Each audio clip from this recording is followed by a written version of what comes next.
And now we have like a minute to fill because I didn't realize somehow it went from 8:30 to like 10 to 9 with just no warning.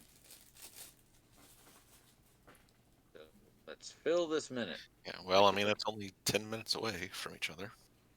That would be 20 minutes away from each other, Mike. I was Oh, gonna say, I you're thought, right. yeah. Whatever. Although by my clock it's been 18, but whatever. Picky, picky. Look, telling time and simple arithmetic are both highly overrated.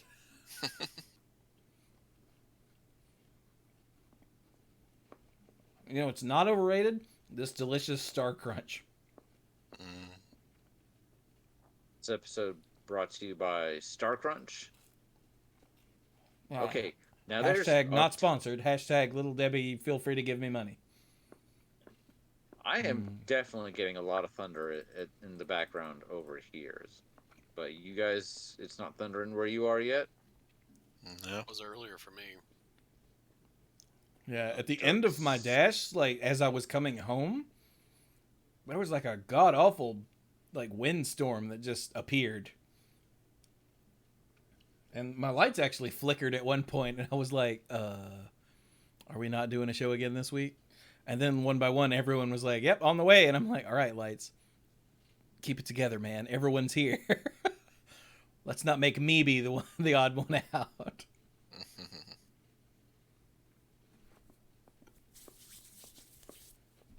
Star Crunch. Okay.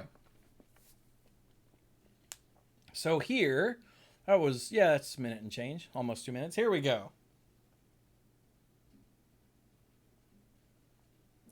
Oh, jam. Hello, everyone, and welcome to the Mana Pool. This is episode 651 of... Oh. And a piece of Star Crunch stuck to my tooth. Just let go right then. I was eating a Star Crunch, and you know what? I'm not redoing this. So this is episode 651 of the Mana Pool, and I'm Chewy, and because it's so late... Never mind, introduce yourselves quickly. Hey, I'm Brian, and I'm the lead Rambler Tangent Master of the group, and I'm not choking on anything. I'm Mike. I'm the rules guy and the game lore guy, and I'm equally not choking on anything. And I'm Dirk, the self-proclaimed greenest man alive and moral compass of the group, and I am also not choking on anything. And I'm Chewy, and I'm now not choking on anything. Wow, that was that was bad. I was like, let me just introduce. Nope. So yes, we're doing the thing where we do the thing where we talk about cards. Yes. Whew. Now we didn't do last week because it turns out no one was available to record last week. That is correct. Like Brian had family over. Dirk, I assume, was doing moving stuff. Mike was dead, and I didn't stream last week either. I can't remember why now. Probably due to crushing existential dread, I think. I don't think I streamed at all last week because of that. That is a thing that has been in massive supply lately. Yeah. So yeah. But we're back now. And we're going to go back to this blank screen where there's no cards. It's a thing I didn't set up in between. There we go. Okay, so back to Baldurs Gate, or what's it called? Commander Legends Battle for Baldurs Gate. And we're back in the card image gallery. Now, there were... And apparently I have hiccups too, because why the hell not? Oh, you know what we should talk about? We should talk about the ancient metallic dragons, because these are all ridiculous. Yes. okay. Right. So, Where are Brian, those? Are they? There's one in Yes. each color, as far as I know. Okay. You should look at the ancient gold dragon. I will look at the ancient gold dragon.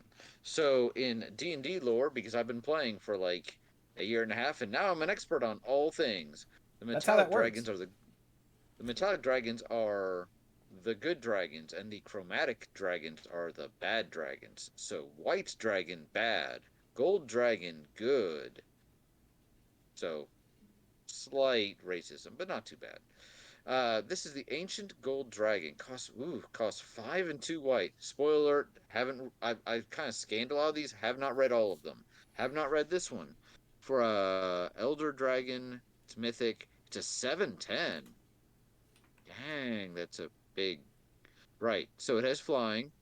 Whenever ancient gold dragon deals combat damage to a player, roll a d20.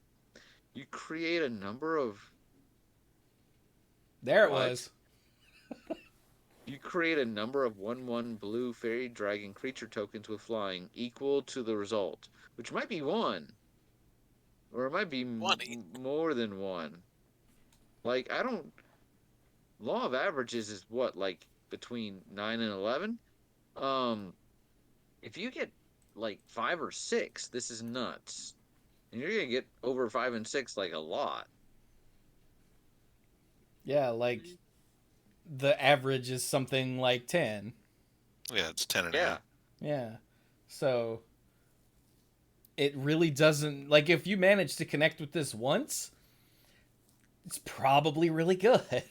It's probably really good because, okay, you're in the anthem color. So, those 1/1s may be 1/1s, or they may be bigger than 1/1s. They also all have flying. Yeah, ignoring, I don't even know if there are any anthem like effects in this set. So ignoring that part for now, just they're all, you roll a Yeah. d20 and you get X flying power, where X is what you rolled, and that's ridiculous. Yeah. Yeah, but you're also meant to, take these cards and start using them in your commander decks. So Also that, yeah. But like what's the best bad roll? Like what's the least good roll that's still ridiculous? I'm thinking like 5 is still like, yeah, all right. yeah, Yeah. I would be disappointed with 4, but I would learn to live with it. Anything less than that, I'd just be like, come on. Yeah. Yeah. Like I think at 5 for me personally is where I'd be like, that's worth. And then anything less than 5, I'd be like, oh, well, piss. Hopefully it'll live so I can punch Mike for being smug. Yeah. I mean, what? Mike agrees. So that's the white one. The blue one. This is Mike. Okay, the ancient silver dragon. For 6, yeah. Sorry, go ahead. For 6 blue, it's an 8/8 with flying. It's a pretty good deal. 8 mana for an 8/8 with flying. And whenever this one deals combat damage to a player, roll a d20, draw cards equal to the result. You have no maximum hand size for the rest of the game.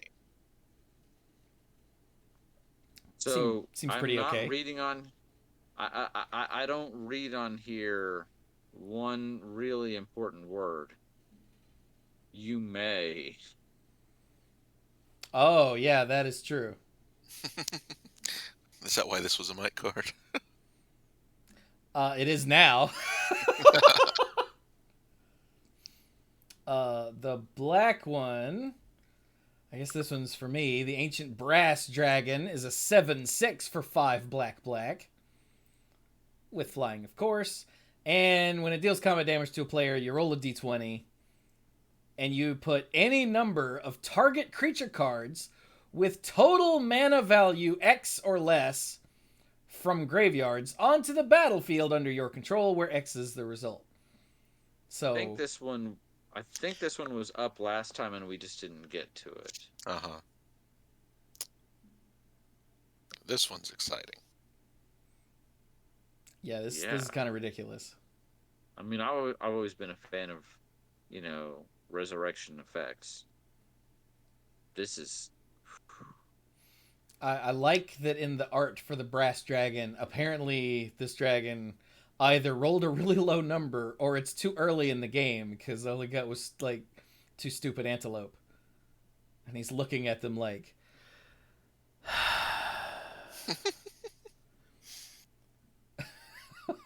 Yeah, whoever whoever summoned it cheated it out on turn 4, and it's like, haha. Oh wait. Oh wait. Well, I mean, to be fair, it's gonna eat them, right? So hey, you know. The Nom, red nom, one nom. is the ancient copper dragon, and this is ridiculous. Treasure is all well. Treasure is kind of nuts in Commander because it really lets you get very far ahead. For 4 and 2 red, so for what is that? For 6 mana, yeah, I can do the math. Really? It's a 6/5, so it's on the smaller end, but that's okay because of this effect. Whenever it deals combat damage to a player, you roll d20. You create a number of treasure tokens equal to the result.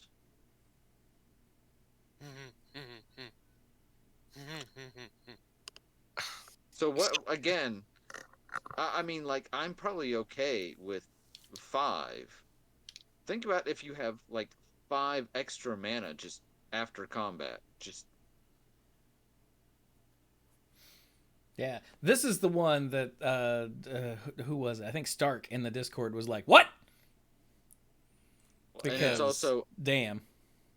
of the ones we've seen, it's like the cheapest too, right? So it's also the one that's easiest to get out.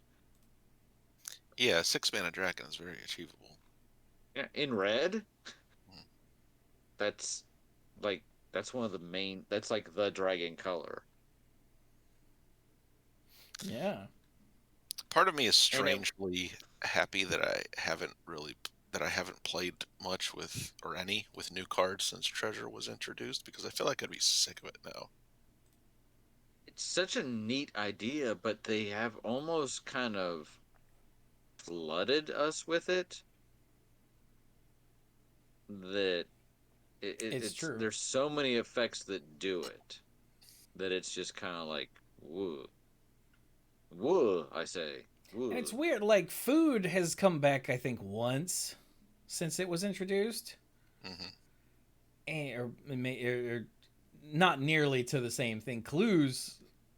I still speak to clues all the time. No, not that clues. Clues haven't come back, but I think once. Yeah. Um, what's the other one? Did we have one for each color yet? There's still the green one. Isn't that food? Oh, you're talking. Oh, oh, I'm sorry. I Yeah, missed. the little tokens that do a thing. Like clues is the blue. Clue is the blue one. Treasure's the red Right. one. Food, I think, is the green one. This is a conversation that we've had in the past. Yeah, I'm Really? I'm trying to think. I thought we had. Maybe you weren't there for that Thought we episode. had Oh well. Chat or the Discord or something. blood, Comments. What? Oh, blood tokens. blood. Yeah, that was it. We haven't seen those again, but those are still new, right? I mean, yeah, they're brand new. Well, I guess in the scheme of things, according to Wizards, they're ancient because it wasn't, yesterday. But Yeah, Treasure, ever since it was introduced, has just always been there. Yeah, which surprises me as much as they say they consider, fast mana and rituals problematic. You're basically just, playing rituals to the board to save for later. remember when they made gold tokens in original Theros because you had stuff that would like turn somebody into a gold token or whatever, like the Midas Touch, and then they decided to make treasures basically the evergreen version of gold. But it went from being this effect you only got on really rare stuff to much more common.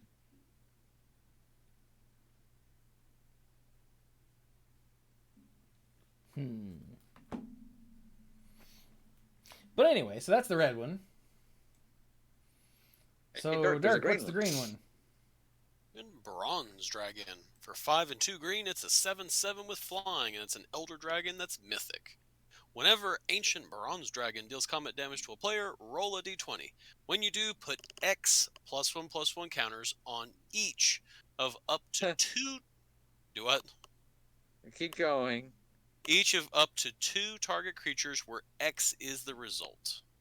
What? Yeah, this is the only one that gives you 2x. Yeah. And I mean, I guess of all of them, it's probably the easiest to be like, okay, next turn somebody just straight up kills whatever you make bigger. So I get it. Because it's when this deals damage. So even if you put it on the dragon and something else, you've already hit them. But A thing I really I want to don't. do is give this thing first strike and attack with it and 2 other things Yeah. that have Or trample. Like that is oh, now my life goal. oh my god, any of these dragons with double strike. I mean, that's the case for literally everything that says when this deals combat Yeah, damage. Though. Yeah. I know, but these are all sick. These These are Or are all all anything completely with sick. more stupid. than, more than And 2 you know, power. Michael draw himself out of his own deck, so you know, I just kind of want to see that. Yeah, maybe don't put the double strike on the blue. But then it'll deal 16 damage, Chewie. There is also that. Yeah, that's true. As And if you will I mill survive the myself second first? roll, Yeah, then you're golden. you have no maximum hand size. Twice. So, so someone disenchants the Priorities. first one, you're still good. Yeah, now I'm waiting for the effect that says, you know, your opponent loses 1 instance of you have no maximum hand size, and then it's a race. It's a race. So those are dragons. Do we want to talk about the other gods? Because there were some gods, but now there's more gods. Oh, there are? There's a total of 3. Yeah. Okay, so what we had 2 last time. So now there's no. We had Baal, Lord of Murder, and we had the other guy that was really cool looking. Merkel. Oh, the skeleton-looking guy. Yeah, Lord of Bones. Merkel. Yeah, Merkel. Lord of That thing that Bones. Mike said an hour Like- ago? Yeah. Like Urkel, but you know, a god. Yeah, now we have Bane. Not that one. Yeah, you could sense the jokes coming, right? Yeah, just So- wait. Just You merely adopted the darkness. I was born in it. And he is Lord of Darkness. Oh my god! You merely adopted the darkness. I am Lord of it. I'm sorry. I'm sure that's 100% original joke. Literally no one else has thought of that. You're welcome. Oh sure. Oh sure. But okay, Bane, Lord of Darkness. For 1 and an Esper, right? That's Esper? My brain is Yeah. completely gone potty Yeah. after that. A white, a blue, and a black. So 4 mana for a 5/2 god. And as long as your life total is less than or equal to half your starting total, Bane has indestructible. Well, that seems weird. Yeah, once your back is broken, then yeah, you can't stop Bane anymore. That's how that works. Yeah, totally. And there's more. Whenever another non-token creature you control dies, target opponent may have you draw a card. What? If they don't, you may put a creature... Oh, okay. If they don't, you may put a creature card with equal or lesser toughness from your hand onto the battlefield. Equal or lesser toughness than what? Oh, than the creature that died. Excuse me. Creature that Then the died. non-creature. Yeah. Huh. But of course, the problem is if you run out of cards in your hand, your opponent's going to look at you like, no. But then, in theory, you're Holy already crap. drawing cards, right? So Is the For them, it microphone should picking be- any of this up? Any what up? picking what up? Okay, no then. If for some reason the stream stops all of a sudden, I apologize. It's because Thunder? power/internet went out because there was a kerblam outside that sounded like it was right outside. The thundering is continuing over here, so Uh, Heard like a little bit of like a rumble, but I thought it was upstairs, like somebody moving something. So, okay, sorry to interrupt you, but I had to issue that disclaimer in case suddenly everything Yes. just stops. suddenly there's no more podcast. Yeah, chat is like, hello? hello? And you guys are like, Chewie?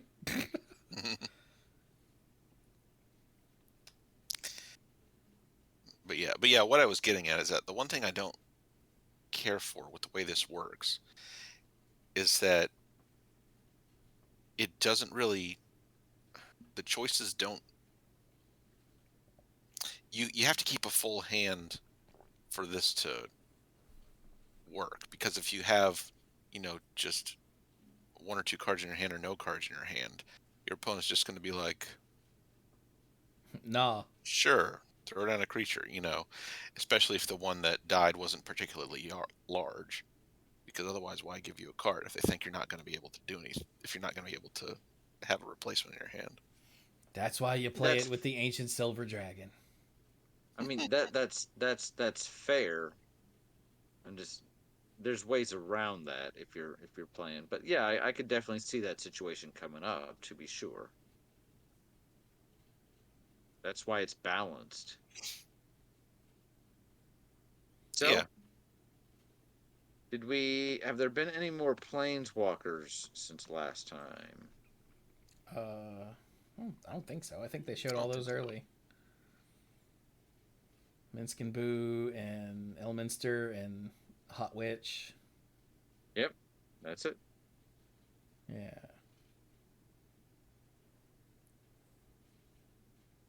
Okie dokie.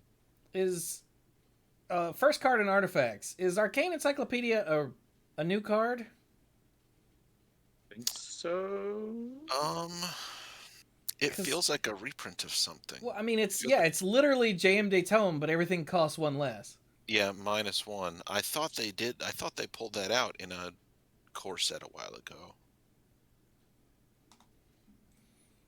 Well, let's check.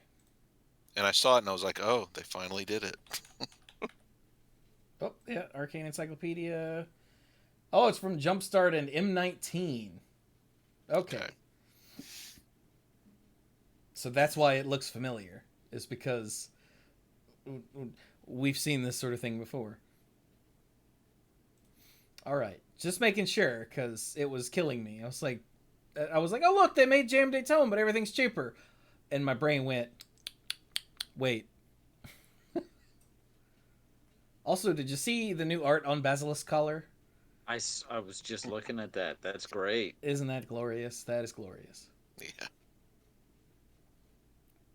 Someone, I forget who now, I apologize, had sent me a DM on Facebook that showed the card art, and I was like, yeah. And then they showed the monster manual art for Basilisk. That's a D&D Basilisk that it's on. And I was like, oh, I get it. It's a Basilisk color, meaning a color on a Basilisk.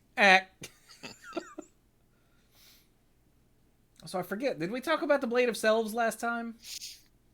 I don't think we did, but isn't that a reprint? It is. Is it? Oh. Mm-hmm. Yeah. See how much attention I've been paying to these commander cards.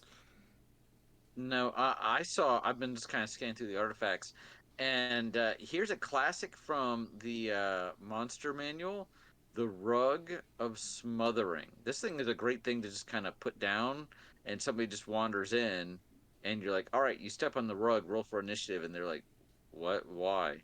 Because it tries to smother you. It's a little terrifying.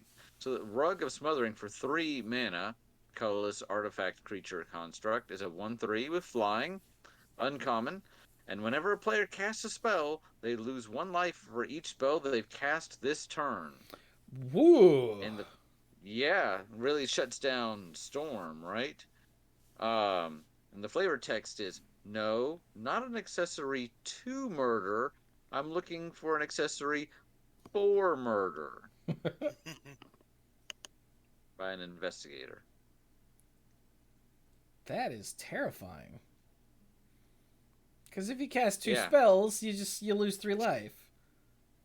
Yeah. Yeah. Which, Well, you what? it triggers on the first spell you've cast, right? Yeah, that's how I got to 3. You cast a spell and you lose a life, and then you cast a second spell and then you lose 2. And you lose them. So that's a total of 3. Yes. We all know math isn't my strong suit. No. At least you can tell time, Mike. It's really not.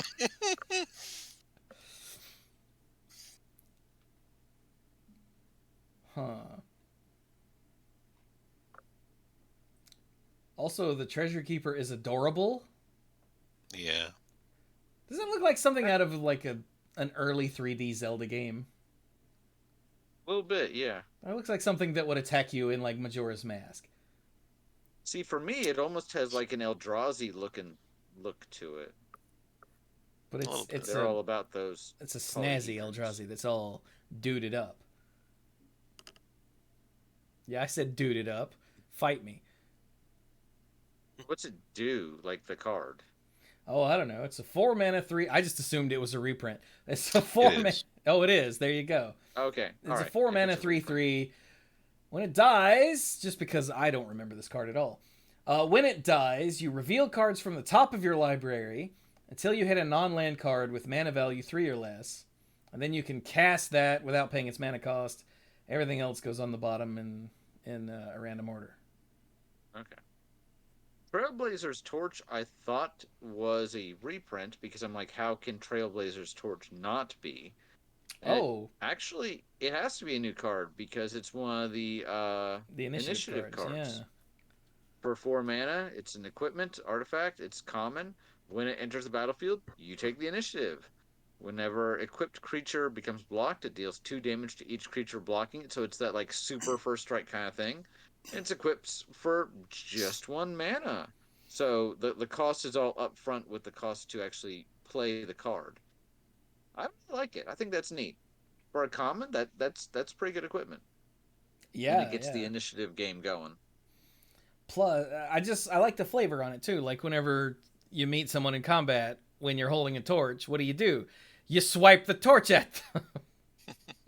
That is what you do. Hey, you like fire? Ah. Oops. Yes, I do. I do like fire. Why are we? Ah! Oh, Turns out it hey. wasn't a random question. Let's see. Hey, Dirk, you haven't said anything in a while. Mm-hmm. Read the card right below the Trailblazers Torch. Oh, the vexing puzzle box? I Yeah. was just reading that. Oh, is it Teferis? Oh no, it's No. not Teferis. So for 3, it's a mythic artifact. Whenever you roll 1 or more dice, put a number of charge counters on vexing puzzle box equal to the results. So anytime you roll, whatever number it is, you put it on the puzzle box. So tap, add 1 mana of any color, roll a d20. Next one, tap, remove 100 charge counters from vexing puzzle box. Search your library for an artifact card, put that card onto the battlefield, then shuffle. This is definitely going to summon Pinhead and all of his minions to, murderize you in weirdly erotic ways. I get that reference, even though I've never seen the movies. They have such sights to show you. But yeah, I really love that it's totally just a mana rock, because 3 mana tap for 1 mana of any color is perfectly standard. Yeah. Yeah. But then it's got roll a d20 on top of that for no reason other than adding charge counters to it. That I just love that. And then it's got this insane extra ability on top of being a mana rock that I don't know, it just makes me happy. Yeah, that's a really fun card. And honestly, I prefer that it's like remove 100 to get any artifact as opposed to remove X counter, search for an X cost artifact, because I think that would be way too easy to use. Yeah. I'm glad there's a bigger payoff here, but you have to work harder for it. Yeah, it's really cool. Yeah, I like it. I'm going to use this to grab another mana rock. Sure. I'll be like, Wayfarer's Bauble. Ha! Wait. Good job. Someone somewhere is going to use this to get out a solemn simulacrum, and it will not be the worst way it's ever used. I'm pretty sure Wayfarer's Bauble will be, though. Mm-hmm. Yeah. I don't know, if you're stalled on 3 lands, that Vexing Puzzle Box is your 4th mana, then that's everything that you ever draw costs 5. Because you're a bad deck builder like me, then, Mm-hmm. That is true. Yeah, Chifuji points out in the chat the original Adventures in Forgotten Realms also did lots of things to make you roll additional die and had things that cared about die rolls. True. I don't know if there are any off the top of my head that actually did this, like accumulated charges based on die results, but I know there were a bunch of things that said whenever you roll a die. I love it. Yeah, remember, it's pretty sweet. It's just the best. Also, look at all these gates. Yeah. It turns out whoever told us that in the chat last time, probably Jay Spencer, I think, was right. There are just an ass load of gates. Yep. There are so many gates. I was just scrolling and I'm like, gate. So we talked about Baldur's Gate because it's the name of the set. Yeah, it's a little horse. It's the flavor text. A little it's bit eponymous. Of salt water. Yeah. But yeah, so there's one gate in every color that enters the battlefield tapped. When it enters, you choose a color other than the color that it does, and then you can tap to add the chosen color or whatever color it makes. So like Black Dragon Gate makes black or whatever your chosen color. And again, this is for drafting purposes, so it makes perfect sense. But yeah, there's one of those for each color. There's And also, if you want to take these and construct, crazy gate stuff, then you have more leeway to maybe just like focus on 3 colors and still have the massive gates that you need to make your thing work. Yeah. Yeah, well, what was the thing?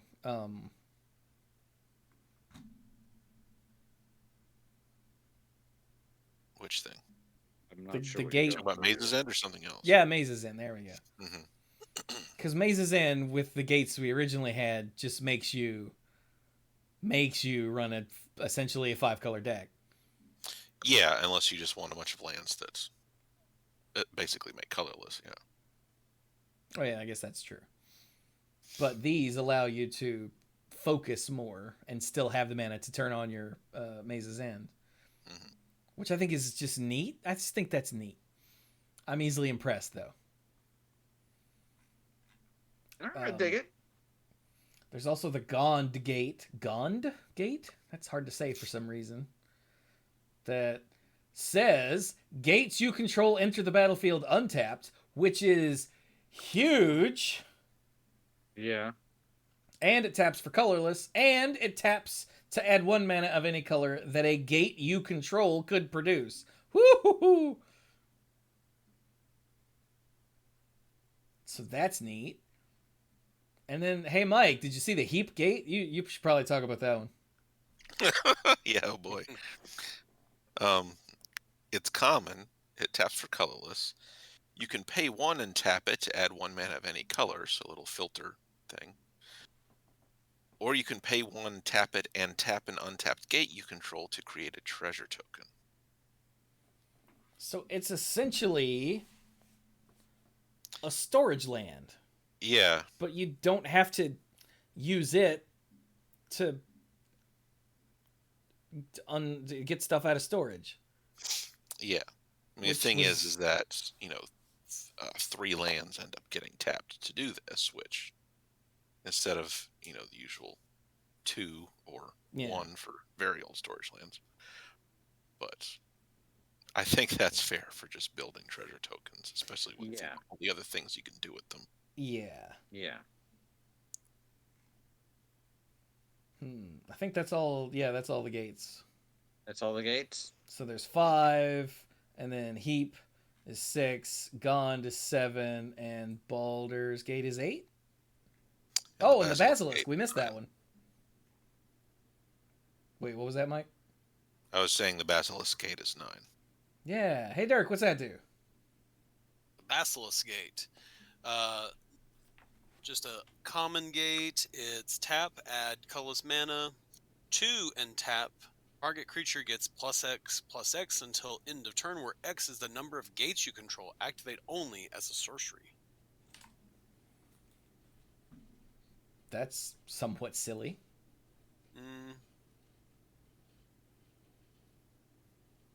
Yeah. But it's potential battle trick, so. Or combat Yeah. trick. Yeah. Well, it has a sorcery speed activation, so. Oh, Yeah. that's true. You know, my Yeah, brain this is- completely blanked that out of the card and out of Dirk saying it out loud. Yeah. Yeah, and that's. I understand why they did that. Like, Well, yeah, because people forget it. People definitely forget about lands being on the board. So. Essex Wolf Run is just dumb. So I'm okay with this being at least you sorcery have to speed. pump a bunch of mana into that. Yeah. Yes. Like this is just like, all right, pay 2, give this thing like +8/+8. Eh. Well, I'm sorry, what? So you're doing that as a combat trick would just be unfair and unhappy and unfun and for literally somebody everyone would except like for it. the person doing Yeah. it and only right that second. Yeah. Ow! Chifuji points also out some- that he's a little bummed the Basilisk Gate has nothing to do with Life Link and Death Touch. True. There's also these really cool dual lands. They're not like they don't have the basic land types, but they produce 2 colors, and each one enters the battlefield tapped unless you have 2 or more opponents. So, I'm sure somebody somewhere is like, "Oh, how dare they print cards from multiplayer? Command Yeah. Tower." But whatever. This seems like really interesting design to me. Huh. Were these from Battle Bond? Maybe. Were they? Are they reprints too? They feel like it, like Luxury Suite. I'm certain I've heard that name. Bountiful Promenade was from Battle Bond. Okay. And Look they're at also Mike. in the Zendikar Rising Expeditions. But yeah, they're from Battle Bond. You are correct. Not just the game lore guy. He's gonna be our well, I guess it's still game lore, but more like Yeah. And that's what I mean when I say game lore, like not like about the history of the game itself Okay. and the cards in the game. Story-wise, I was always kind of iffy. Now I'm definitely iffy.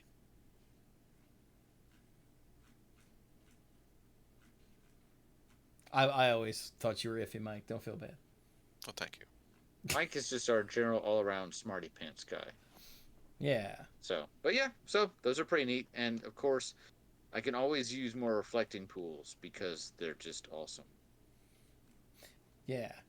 Also, Brian, this was pointed Yes. out very seriously. I mean, very seriously in the Discord. You mentioned when we were talking about the Nautiloid ship on the last episode. Yeah. It's not a crustacean; it's a cephalopod. Oh, sorry. And that's why we didn't do a show last week because Brian was so upset that he just couldn't. And, Yeah, I was. Oh dear. I'm the least sciencey person here. You're just lucky I even got the right family or gene or whatever it is. you didn't. Then just be glad I stopped They did talking start when I with the did. same first letter, though. See? You got the right See? kingdom. Oh yes, yeah, like Baldur's Gate, right? Yeah. Lord, is the navigation orb new? It has to be because of the way it references basic land cards and or gate cards. Yeah, it is. I would have remembered this if it was in a Ravnica set. Well, I know it wasn't in a Ravnica set, but I didn't know if Gates had been reprinted in some supplementary thing that I don't pay attention to. I mean, I think they've been in some commander decks, but not in the way that they were anything's theme or there were any other cards built Gotcha. to reference them. It's okay. The navigation orb for 3 mana is an artifact that says pay 2 and tap and sacrifice navigation orb. Search your library for up to 2 basic land cards and or gate cards. reveal those cards. Put one onto the battlefield tapped and the other into your hand, then shuffle. So it's Pretty cool. it's an artifact, Kadama's Reach, that can grab gates. Yeah. I Right? like it. Right. It costs 5 to play and activate, but it puts them onto the battlefield. So What's the generic version of Kadama's Reach? Cultivate. Cultivate. There we go. Thank you. But yeah, I this is brilliant for, fixing and whatnot at common in a commander draft set. with gates. Yeah. Yeah. And the gates, I think all of the gates are common, right? Or all of the colored ones, yeah. So that's pretty cool. Sorry, I just read the flavor text for another card. Oh, what was it? The Nimble Right Schematic. It's a very common card. It's common. It's a very basic effect. For 2 mana, it's an artifact, common. When it enters the battlefield or is put into a graveyard from the battlefield, create a 1/1 colorless construct artifact creature token. So, I mean, that's pretty basic. It's nice that it goes in and out. But then the flavor text. While it is certainly a unique touch, Jan, does the mustache really need to be there? And you look at the schematic for the robot, Robert, and there's definitely a mustache on that droid. Oh my god, it's oh crap, what was his name? C-3PO? No, they're so Neil Gaiman either wrote or concepted a thing. It was Mr. Something the Pneumatic Man. Was the name of the comic. Was he the guy that did American Gods? Yes. Okay. I've never seen it, but I've heard his name. Mr. Hero the Pneumatic Man. And pneumatic was spelled Newmatic. Let me grab an image real quick. Okay. I really thought that the promotional image... Oh, here it is, yeah. Okay, let me see here. Open image in new tab, then drag it over here. Then drag it over here. There we go. So now chat should be able to see this. Sort of, kind of. Yeah, this is Mr. Hero, the Pneumatic Man, who is a robot guy with a mustache. And isn't he adorable? And this is the cover of issue number 1. Which, I guess, if I could... Can I zoom? Yeah, there we go. I don't know who the lizard man is, but he's holding his other hand, and getting the hand was a whole thing, if I remember correctly. Anyway, just when you said robot and mustache, this image popped into my head. And so I had to share with everyone else. Shut up. Don't judge me. Why is everybody always judging me? And in case you guys weren't looking at the chat, I'll just send that to you directly. Yay, Mr. Hero. Okay, anyway. Clearly the mustache has to be there. Okay, let's get up here into the multicolored stuff. I get the feeling there's just a lot of cool stuff that we haven't talked about yet. Like Thrakus the Butcher. Oh my god, Dirk, did you see Thrakus the Butcher? Color. Gold. Multi-gold. In the T's. Yeah, last row. Okay. Thrakus the Butcher. For 3 red-green. It's a 3/4 legendary creature dragon peasant.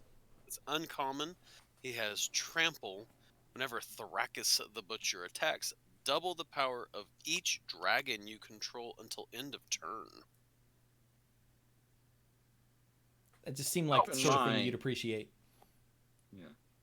Keep in mind that the D&D set last year introduced the idea of dragons at lower rarities because they're like they're dragonborn versus, full-fledged dragons.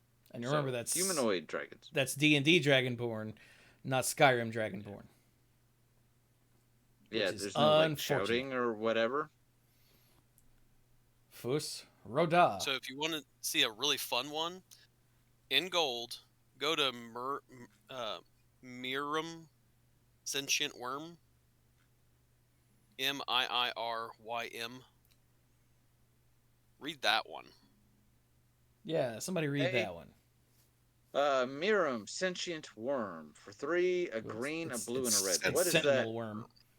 Sentinel, not sentient. Where did I get that from? Sorry. Because Dirk said it. What is it? Yeah, that's right. What is this color combination? I feel like we've seen this. Timur? Yeah. Yeah, Timur. Okay, I always liked them. This is a legendary dragon. Timur. Yeah. This is a legendary dragon spirit. It's a 6/6 for 6 with flying and ward 2. Okay, that's cool. Whenever another non-token dragon enters the battlefield under your control, create a token that's a copy of it, except the token isn't legendary if that dragon is legendary. Yeah. Wow. I'm still kind of riding the high on Arena of all of the dragons from Kamigawa, because I don't know if that's considered an old set or not by D&D standards, but in my mind I'm still kind of getting used to it, and some pretty sick legendary dragons in there. So yeah, I think this is interesting. Yo, dog, we heard you like some dragons, so we put some dragons with your dragons. So you can burninate while you're burninating. It's true. Yeah, this is one that I saw in the Discord and was like, Jesus! Because, I mean, did you read what it did? Jesus! A minute ago, yes.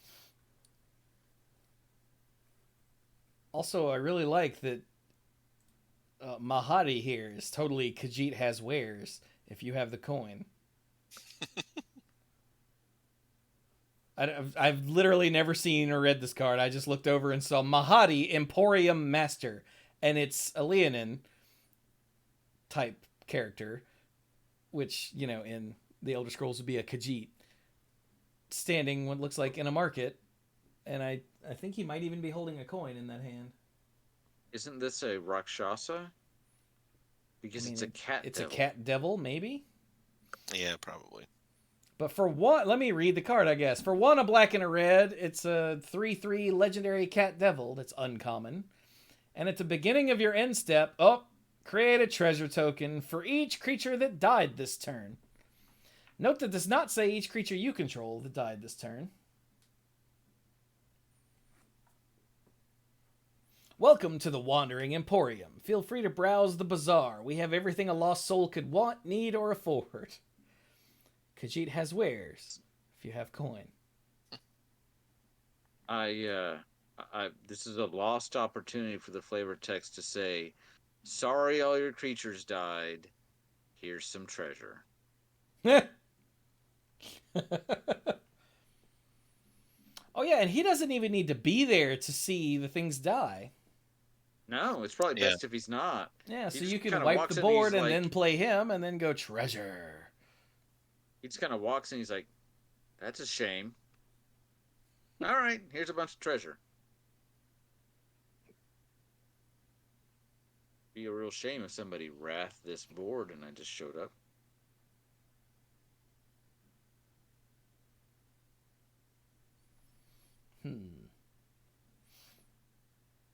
Was it that he doesn't have to be out for this to work?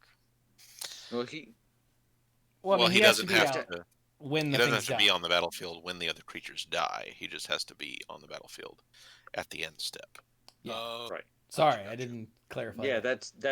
Yeah, I got what he was saying. I picked up what he was putting down. I didn't even put it down. I just sort of dropped it. Like whoop. Just as long as he slides in by the end of the turn. Or yeah. Gotcha.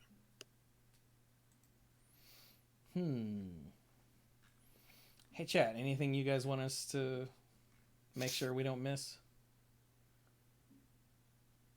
There was something that was causing some but that might have been a precon specific card. Because I'm not seeing anything. While you're waiting to hear from Twitch, there's a legendary jellyfish here. Oh yeah, I think it's a flump. What's that called? So this is Glunch, the Bestower. For 1, a green and a white. It's that already 0/5... doesn't make sense. Because it's a jellyfish and it's green and white, and my brain comes to a screeching halt. Okay. It's a 0/5 with flying. Okay, now I'm okay, it's a flying jellyfish, but okay, maybe it's a flump. Yeah, it is. Okay. It has flying, as we said. At the beginning of your end step, choose a player. They put 2 +1/+1 counters on a creature they control. Choose a second player to draw a card. Then choose a third player to create 2 treasure tokens. I like it! Group hug! Group hug! You know I love those sorts of effects. Yeah. Well, before I even read it, I was like, I bet I'm going to like this. And I was not wrong.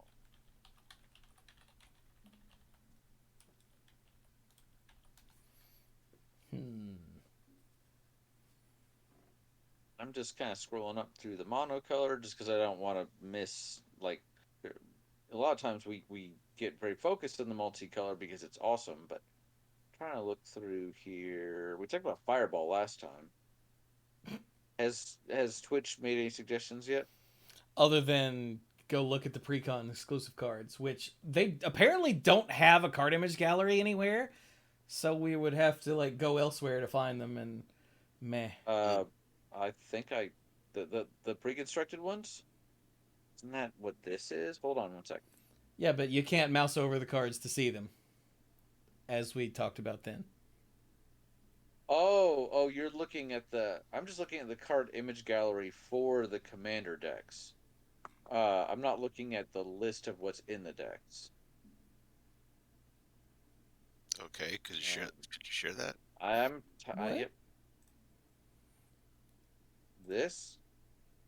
Oh, you know what? Can you go ahead and delete that? Because that is not what I should have. That's actually...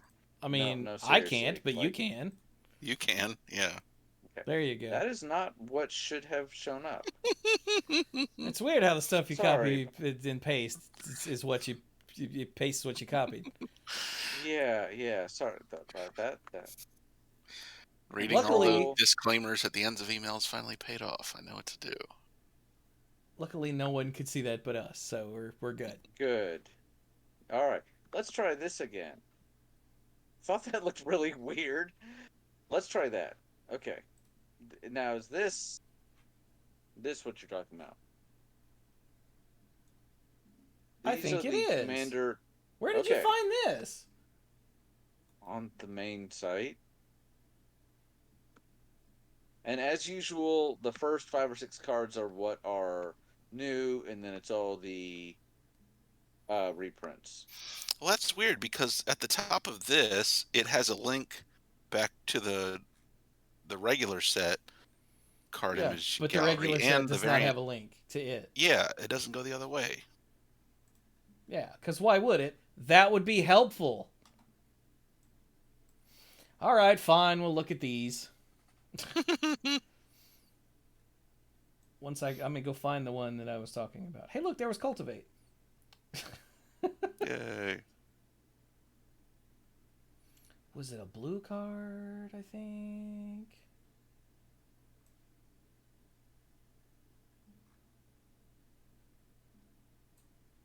Wait a minute.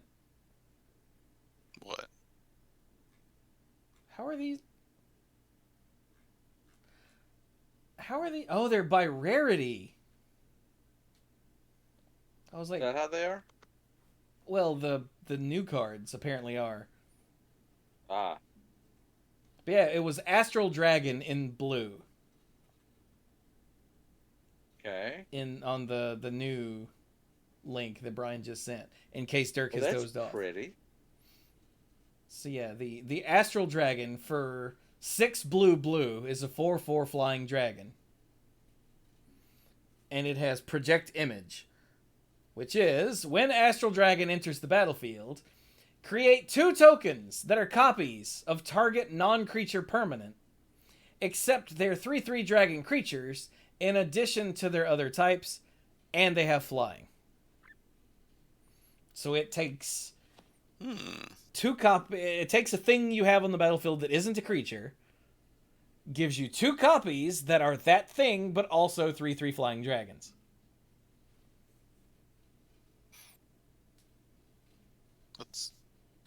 That's good. I like that. Yeah, it's kind of ridiculous. And of course, the thing that most people wanted to point out was what was it called? The Cursed Mirror? I haven't really looked at any of this. I just kind of found it, so I haven't looked at any of it. I'm assuming that's an artifact. I think In Cursed Mirror. No, colorless? Cursed Mirror is an old card. Ah. It was from Commander 2021. Cursed Mirror says, show me the not fancy version, for God's sake. There we go. Cursed Mirror taps for red mana, and it says, as Cursed Mirror enters the battlefield, you may have it become a copy of any creature on the battlefield until end of turn, except it has haste. So because it says as, the thought that I saw running around in the Discord, somebody, I forget who now, I apologize, was going back and forth on, does this work? Does this work? I think it worked. No, it doesn't work. Yes, it Yeah, it works. works. No, it doesn't. Wait, yes, no. And I don't remember where they landed. It does. But because it says as it enters the battlefield, you can choose to have it enter as a copy of where'd it go? The Astral Dragon. And then the Astral Dragon it enters the battlefield ability will trigger, which will make the 2 copies, which you can make copies of Cursed Mirror, which I think gives you infinite copies of 4/4 flying dragons. Yes, that have haste. That have haste, yeah. Granted, that costs, 8 mana, with the Cursed Mirror already on the board and no one blowing it up in response or something, but does that even work? Yeah, if you do it, then while the dragon spell is still in the stack, someone can be like, "Oh no, not this time," and blow up the Cursed Mirror, so you can be able to choose it. So, yeah, that's obviously the busted, ridiculous, stupid thing you can do with it, but like turning basically anything into like getting 2 copies of anything that's also dragons seems pretty good. Yeah. Like I would even take 2 extra Wayfarer's Baubles that I could punch people with. I don't know why I'm on a Wayfarer's Baubles kick tonight. No, right? Like I feel kind of bad for the Wayfarer's Baubles in the room.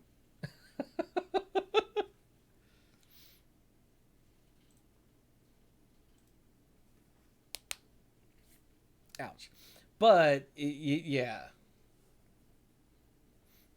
Yeah, Chifuji, you're the one that dropped it in the Discord, but I've seen it pop up on Twitter and on Facebook. It's possible those 2 were from the same person, though. That would have been Will Blanks. But, yeah. So that's fun. But even ignoring, insane, busted, infinite, hasted dragons, like, Astral Dragon is just ridiculous in and of itself. And that was the card that I was looking for earlier. Now remember, that's in the precon only. It is not in Commander Legends, the set, which is highly annoying. Yes.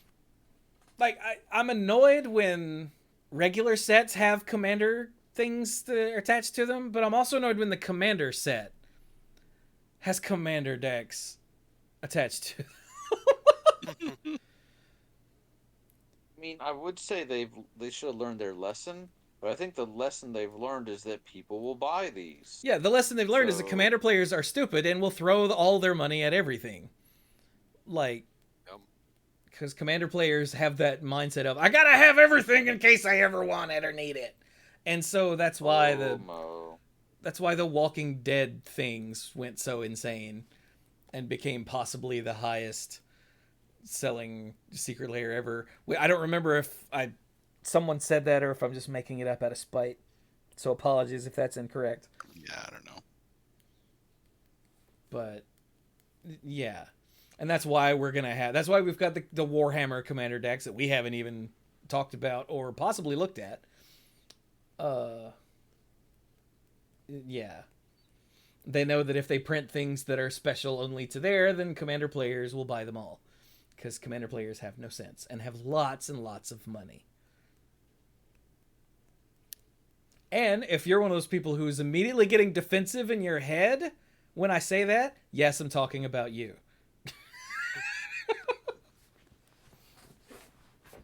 So, hey, you remember the class enchantments? There's a new class enchantment. Hey, and Phineas just resubbed for 35 months. It says, Magic players entitled? Well, I never. I know, right? Who would ever say such horrible things? Anyway. So, yeah, you guys remember the class enchantments? Yes, or the class or background. What? Class. Yeah, that's why I said the class enchantments. I assumed you meant background, even though that's not what you said at all. So Yeah, and there's one literally on the screen next to the Astral Dragon. It's the Artificer class. Away from that. So who wants to read the Artificer class? I'll do it. I'll read the... Okay, Dirk, go ahead. Artificer class for 1 in the blue. It is an enchantment class. So there are different levels. So gain the next level as a sorcery to add its ability. So the first artificer spell you cast each turn costs 1 less to cast. So that's level 1. Level 2. All your artifacts are 1 cheaper. Okay, that's cool. Gain the next. So it says gain level. So you would pay the cost. So you paid that cost in order to move it up a level. Well, you'd pay that cost, and then you tack the level 2 ability onto the card, so that just turns it on. Okay. So essentially, it's like you're paying to unlock DLC, I guess. Is Okay. like 1 in a blue is buying the game, and then 1 in a blue will put the card down with level 1, and then you pay 1 in a blue a second time to unlock level 2. Right. Yeah. Okay. So level 2.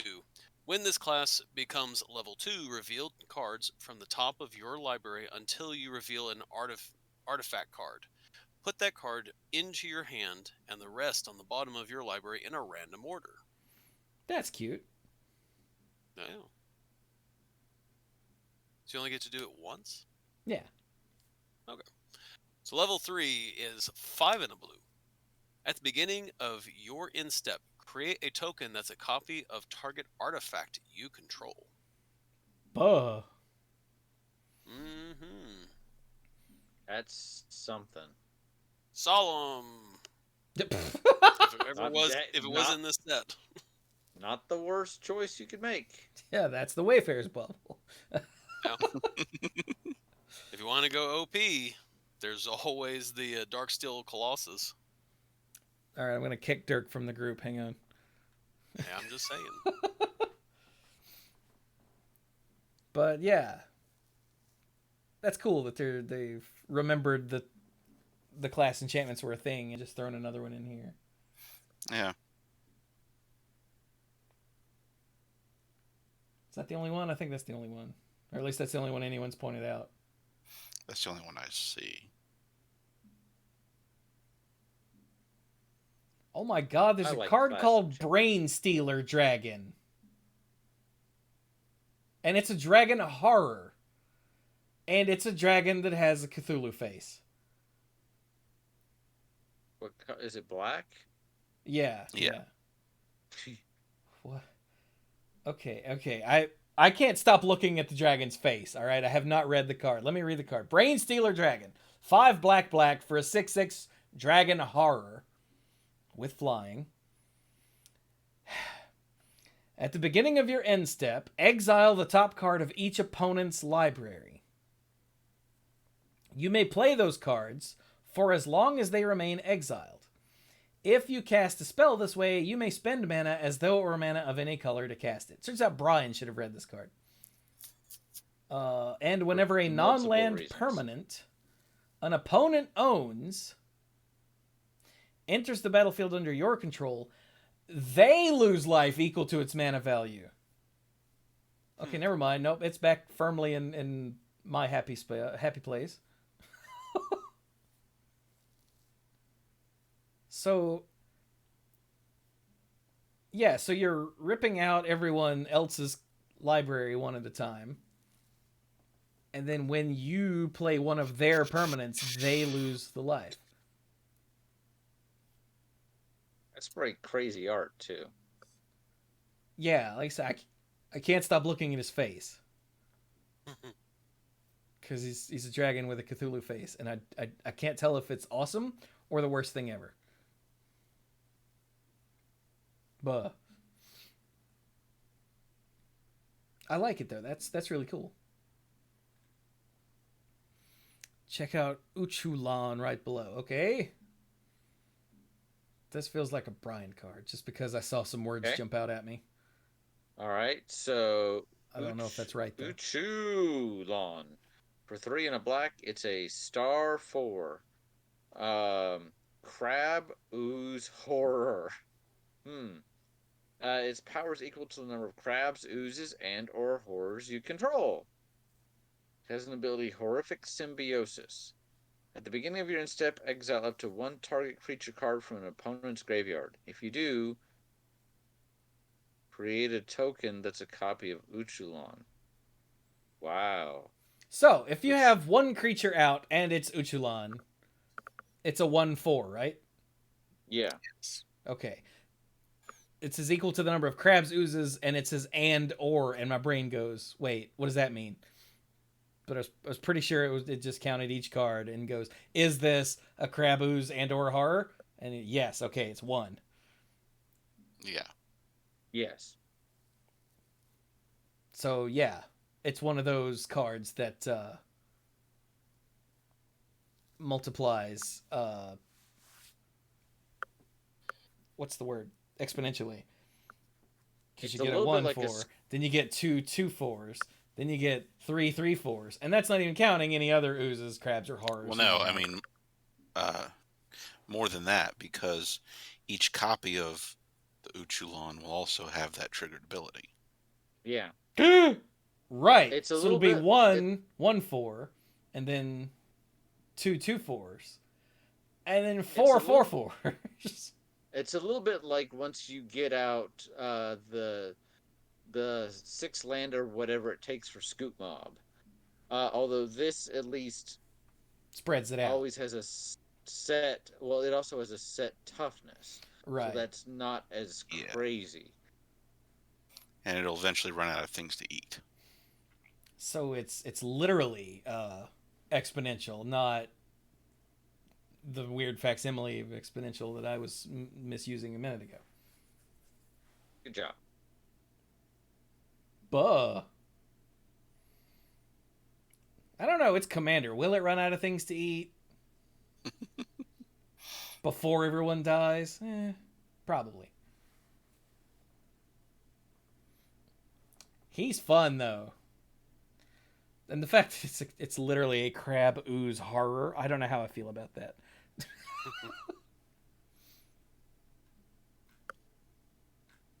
Sounds very Simic-y at first glance. Right?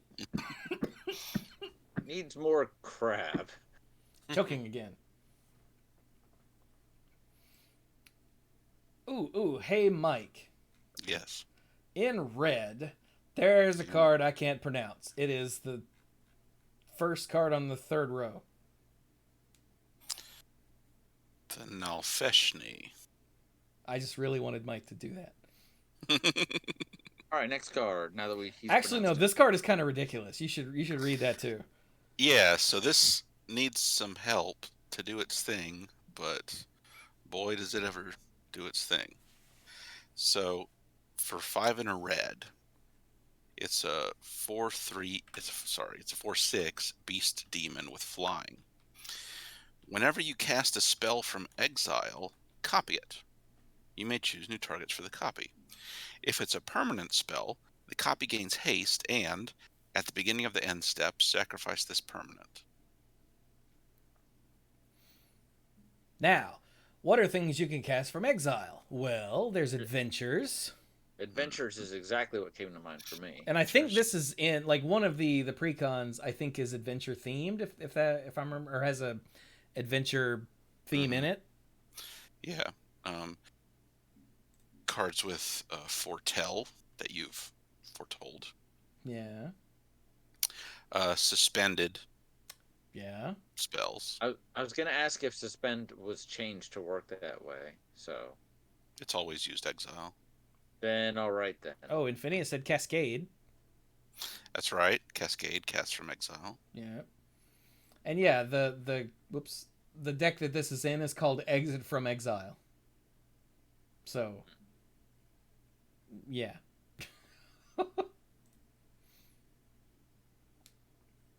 Oh, and the thing we just talked about. The dragon with the Cthulhu face, the brain stealing. Yeah. And other effects like that where you steal something from your opponent and cast it. They usually use the exile zone. Oh god, is Magnus exile too? Is what? Madness? I think so. Shared. It was. fate. It was at one time. Shared fate. I'm gonna kick Brian from the. Please do, yeah. Okay, what's in the gold card? I guess since we're in here, we should talk about the like the default commander for each one. Okay. Because, Where that's the are face of each deck. So the party time deck is white-black, and it has Nalia de something. I can't read that. Nalia De Arnis. Arnis. Arnis? I'm looking at her. So for 1 white and a black, she's a legendary human rogue. She's a 3/3 for 3. You may look at the top card of your library anytime. Yay! You may cast cleric, rogue, warrior, and wizard spells from the top of your library. Isn't that the party? Yeah, party time. Haha, that makes sense. I was really Dang it. hoping you would catch that. It didn't take long, but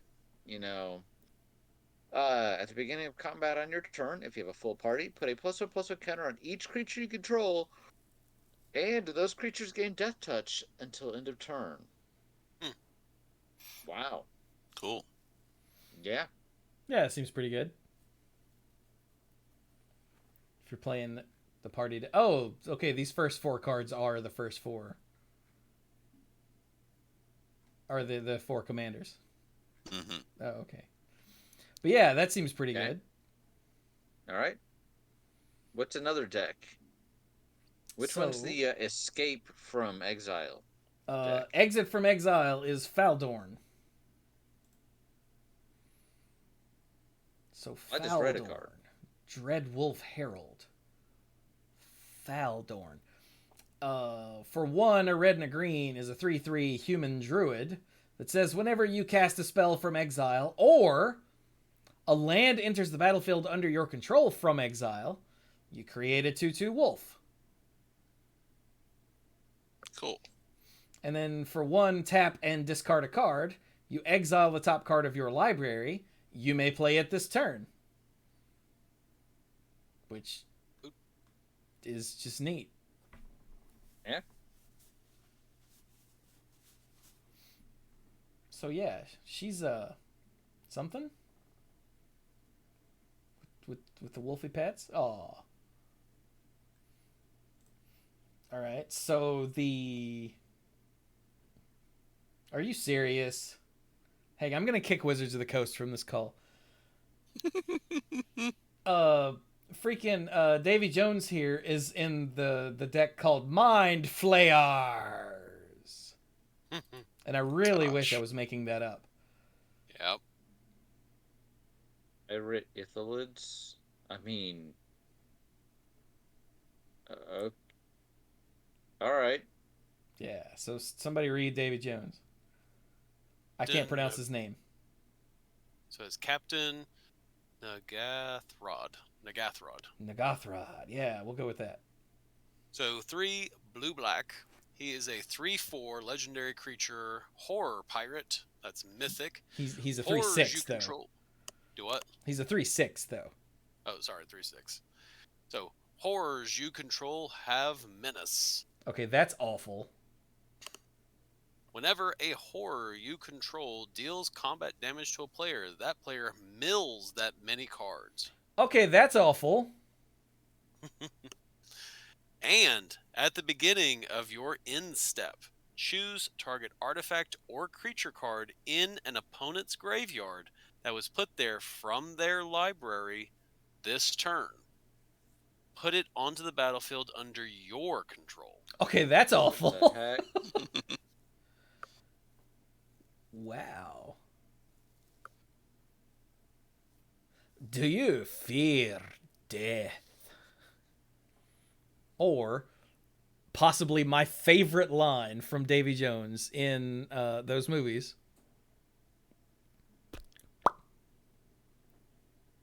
That was it. When he just sort of looks around and goes and makes that popping sound with his face. I just love that. Like, that's such a little thing that just puts so much character in Davy Jones. I liked him as a character, yeah. Plus, you gotta love Bill Nighy. Not Bill Nye. Yeah. Bill Nighy, the British dude. I that mean, played Davy Jones. I like them both, but yeah. Yeah. I mean, yeah, you gotta love Bill Nye too, but that's because he's a science guy, not because of his acting skill. But anyway, yeah, this guy's fun. But giving all your horrors menace, like, horrors are not to be funny. They're horrible. Like, most of them do messed up things. Like, do I need to scroll back up to the Brain Stealer Dragon? Yeah. All right, and then the dragon. What's the dragon's? Draconic Descent. Ah, well. Okay. So who's left? Mike. Yeah, I guess that'd be me. So Furkrog, the Cunning Instigator, costs 3 a blue red for a 3/3 dragon with flying and haste. I think I understand why Dirk misspoke. Everyone but Ungathrod is a 3/3. Except Dirk said 3/4, so I think his brain was just elsewhere. I heard Dirk say 3/3, so both of our brains are elsewhere. So anyway, Furkrog is actually a 3/3, flying in haste. Whenever one or more dragons you control attack an opponent, goad target creature that player controls. And whenever a creature deals combat damage to one of your opponents, if that creature had to attack this combat, you put a +1/+1 counter on Furkrog, and you draw a card. Wow. That's actually really clever. Yeah. And they had to make a little adjustment to the comprehensive rules to clearly define what it means by that phrase, if that creature had to attack. Umiko! Yes. Yeah, Furkrog is a trip. That is... Oh, he's a Cunning Instigator. I get the name now. Okay. Mm-hmm. It's weird how when I'm reading card names, my brain just deletes the epithet on most of these. Like, once I've said it in the title, I never say it or hear it or see it again. It's just... So you said it, and then I'm reading the card. Oh, yeah, Furkrog, and you draw a card. Okay. And I just completely forgot the Cunning Instigator. But that is beautifully named and a really nice mechanic. Yeah. So I learned this on the last episode, and it stuck this time. Goad means target creature, or that creature that's goaded, has to attack, but can't attack you. I don't know why it has never stuck, but this time it did. And yeah, so now whenever something that is forced to attack for whatever reason hits one of your opponents, then you draw cards and dude get bigger. Sounds like a recipe for success. Yeah, sounds good to me. Draw cards, dude get bigger. What? Oh, hey, Xenagos got reprint. Hey. Oh, did he? I didn't really pay a whole lot of attention to the reprints. So. Oh, cool. Probably because of his last ability. Exile top 7. You may put any number of creature and or land cards from among them onto the battlefield. What does she say? Or a land enters the battlefield under your control. Yeah, from exile. Okay, Chifuji said, Journey to the Lost City or Green Slime. In green. Okay. Journey to the Lost City is an enchantment. Costs 3 and a green. It's rare. Now that means a lot here because it's in a pre-constructed deck. At the beginning of your upkeep, exile the top 4 cards of your library, then roll a d20. If the result is 1 through 9, you may put a land card from among those cards onto the battlefield. A land card when you're exiling 4. 10 through 19. Create a 2/2 wolf creature token, then put a +1/+1 counter on for each creature card among those cards. All right. Between 4 cards, that's probably going to be a pretty decent amount. 20. Okay. I was going to say Brian EXE has stopped responding. Put all permanent cards exiled with Journey to the Lost City onto the battlefield, then sacrifice it. Yeah. Not this turn. All of them. Yeah. And then you sacrifice it so you don't keep, milling yourself out. It's done its job. Yeah, that's a weird card. Yeah. So you can either grab one of the lands that you just exiled, or get a wolf that might be bigger. Mm-hmm. Which with 4 cards, it'll probably be bigger. Yeah. And then it's anywhere from a 2/2 to a 6/6. And then of course the high roll is insane. Yeah. But you're still losing 4 cards a turn is, depending on how long this game's gonna go, is a lot. It is. But if you're building a deck with a lot of permanents, at some point you're either going to get them all back, or if you never even get 20, you're going to be getting a free land every turn. It doesn't say tapped, by the way, for that 1 through 9. It doesn't say tapped. And it's the beginning of your upkeep, so you've got to use it that turn. Or you can use it that turn. Sorry. So just a permanent based deck, this is gonna pretty consistently help you out. Yeah. It's a very strange card, though. It is. So what was the other one? What's the ooze? The green. Oh yeah, the green slime. Yeah, I think this one's a might card. Yeah, I suppose. So it's an ooze. For 2 and a green, it's a 2/2 with flash, but it also has a foretell of a single green mana. When green slime enters the battlefield, counter target activated or triggered ability from an artifact or enchantment source. If a permanent's ability is countered this way, destroy that permanent. Yeah, so it's a really weird... Oh, crap. Stifle. Yes. Slash... kind of. Sort of. Does oof do this? Like brown oof? No, I thought I'm it thinking of the wrong thing. ability. Okay.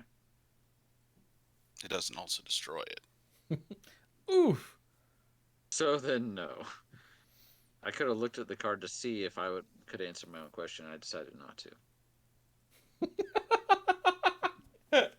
Brian's like, that's the choice I made. Now you all have to live with it.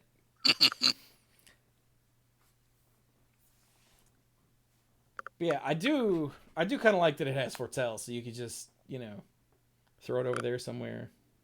Yeah. But yeah, it's a very strange card. Like, it's super narrow, but when it is good, it's really good. Oh yeah, very good. Keep it together, man. Yeah. Well, we're old, and it's late. Dirk, you doing okay? Mm-hmm. Okay. I'm fine. Anything else really kind of jump out at anybody? Because I'm probably going to be going myself in a minute here, but if you guys want to keep going, you can. But anything else jump out? Yeah, the Tlinkali Hunter. Tlinkali Hunter. Why can I say that so easily? Scorpion thing? Yeah, the scorpion thing is really cool. I don't trust scorpions ever since Honey I Shrunk the Kid, so I'm not looking at it. I'm just not doing it. Well, see, Somebody it's else not can a talk scorpion. about It's a scorpion centaur. Which is worse, yeah, I somebody think. else can. Yeah. So for 5 green, it's a 7/7 Scorpion Scout. And it has trample. Because of course it does. Did you see it? It's a Scorpion Man. And then once each turn, you may pay 0 rather than pay the mana cost for a creature spell you cast from exile. Buh. But wait, there's more.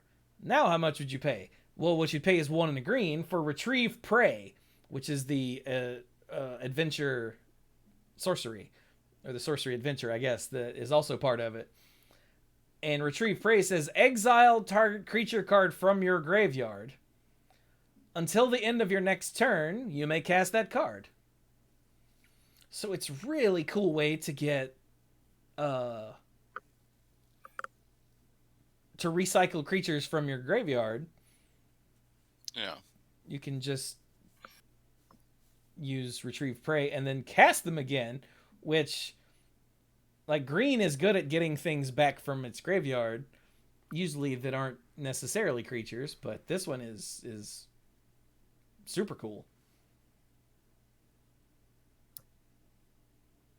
And if you've got 9 mana, I guess you could go Retrieve Prey and then play the Tlinkali Hunter from its adventure, and then 0 to get out the thing that you exiled with Retrieve Prey.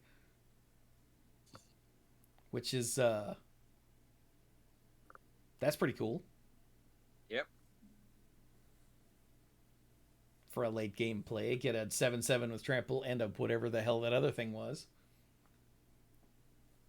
Yeah. I don't know why the Tlinkali Hunter bothers you, but things like the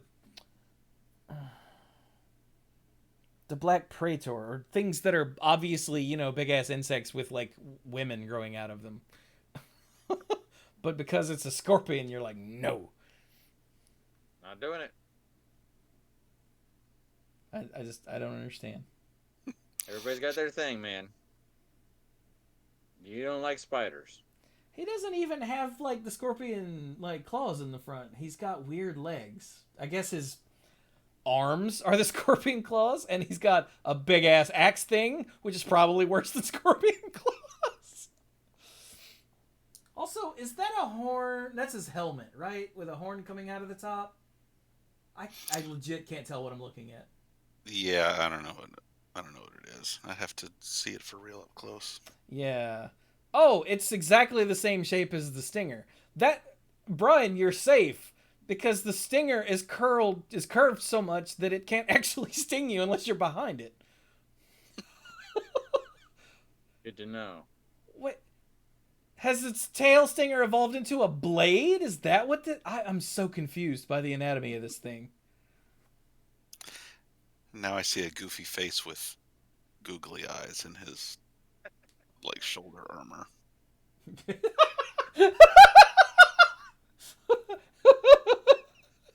And now you can't unsee it, can you? No, I can't. It's totally like, durr. has that big silly grin underneath. Yeah. It looks like something you'd see on like early Sesame Street. Or like a background Muppet in one of the movies. Damn it, Mike, you've ruined this car. Or did I make it better? It's like, I am a Tilinkali hunter. Hello, this is Bob.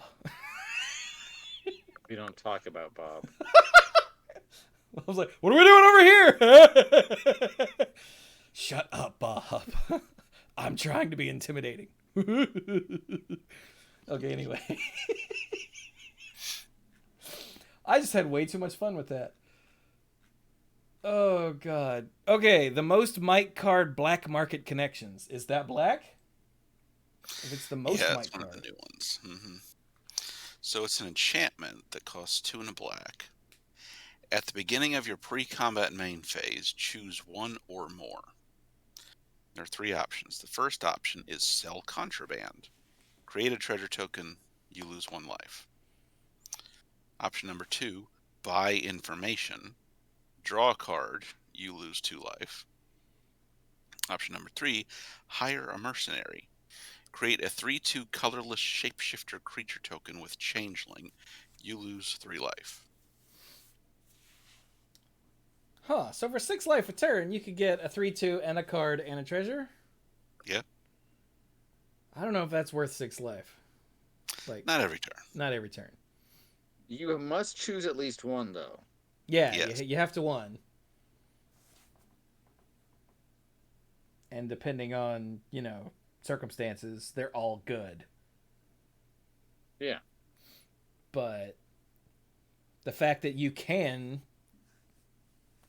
pick as many as you like is just like, whoa.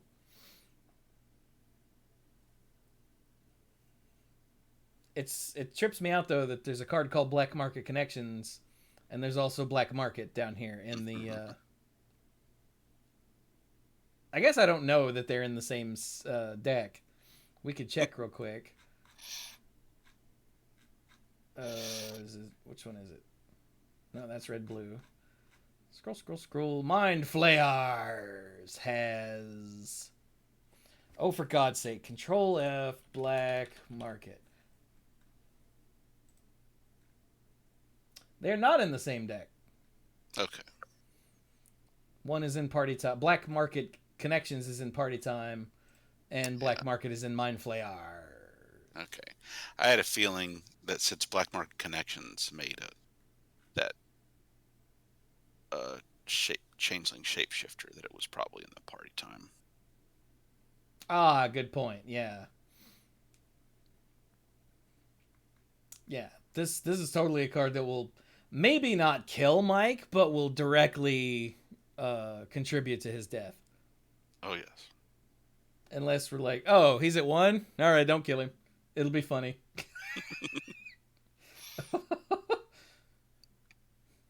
Mike, if we ever do that to you, be sure that you go down swinging and take the 3 life. Oh, you know I will.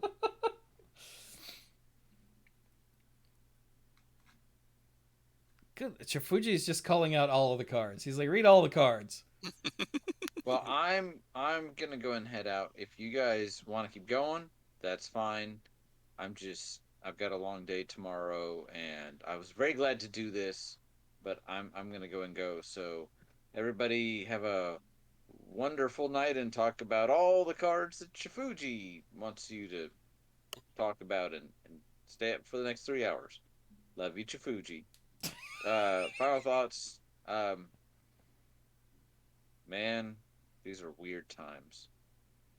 But I'm very glad to be able to talk nonsense with you guys.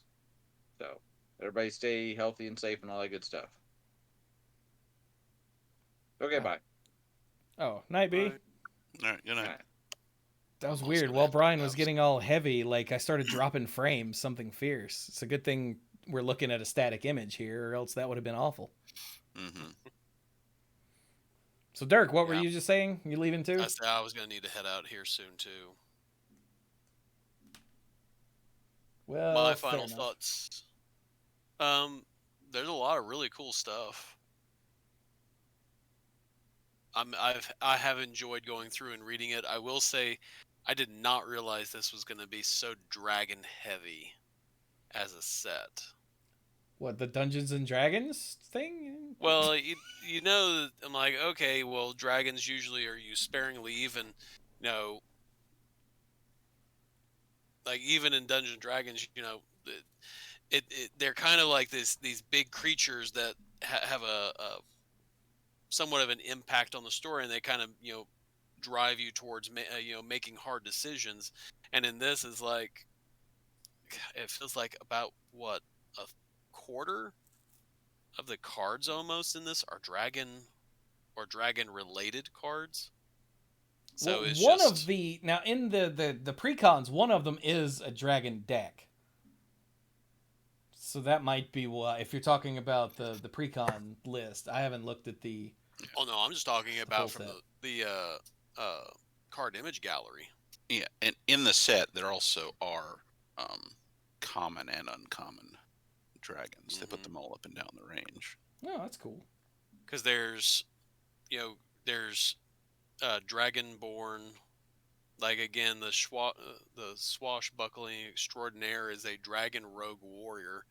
So there's a lot of dragons in this. Mhm.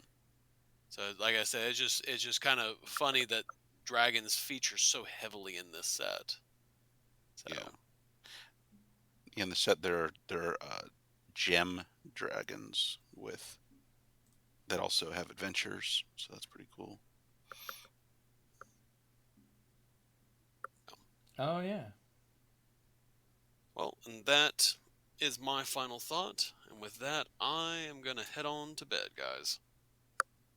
Fair enough. right. Well, have a good night there, the Zerk. All right. Good night, all.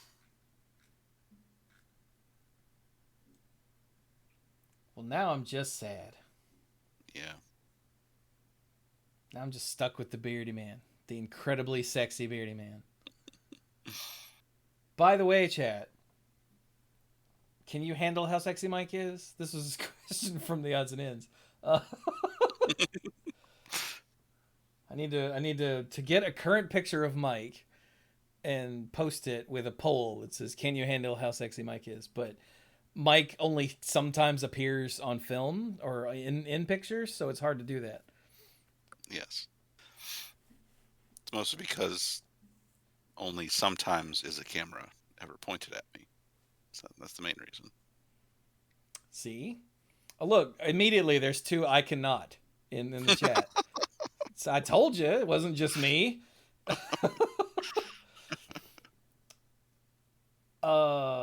Did you see by chance the Deep Gnome Terramancer in white?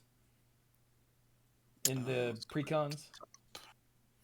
I really like this card. I saw, but I did not read. What do we got Oh, here? you should read. Okay. So for 1 and a white, a gnome wizard, a 2/2 with flash. Oh, that's no good. A white bear with flash. Here we go. Okay, this ability is called Mold Earth. Whenever one or more lands enter the battlefield under an opponent's control without being played, you may search your library for a plains card, put it onto the battlefield tapped, then shuffle. Do this only once each turn. Oh, that's cool. Yeah, it's not like a super hate bear. Yeah. But I just really like that it's ramp that's very, very within white's color pie. Mm-hmm. It's pretty cool. And Chifuji wanted us to read Folk Hero. So Folk Hero for 1 and a white is a background. So it's a legendary enchantment that says commander creatures you own have, whenever you cast a spell that shares a creature type with this creature, draw a card. This ability triggers only once each turn. Oh, it's for casting the spell rather than... Oh. When it enters the battlefield. Mm-hmm. Why is that? Just entering the battlefield would be too easy sometimes. But with the triggers only once each turn, it's not super easy. I mean, you can't really do anything to exploit that. Yeah, that's why I guess, but it does cut down on what you're able to do during opponents' turns. That's true, yeah. And things like soldier tokens and whatnot would be Yeah. like mobilization. And like, oh, okay, your turn. I will pop out a mobilization. Oh, I'll draw a card. Oh, here's a soldier. I'll draw a card. Right. So you have to actually cast a spell. I can see that. And actually, yeah, even spells that make tokens don't do anything unless they happen to have that type attached, which is exceedingly rare. Mm-hmm. So I'm like, okay, during your turn, I'll raise the alarm. I'll draw a card. No, you won't. Read the card again, stupid. Oh. So you have to actually, most of the time, the vast majority of the time, cast a creature spell. Yes. I get it. That's cool.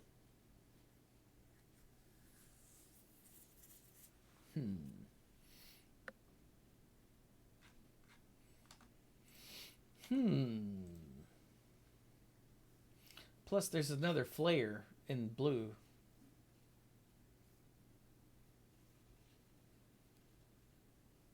And there's a... What in the hell is that?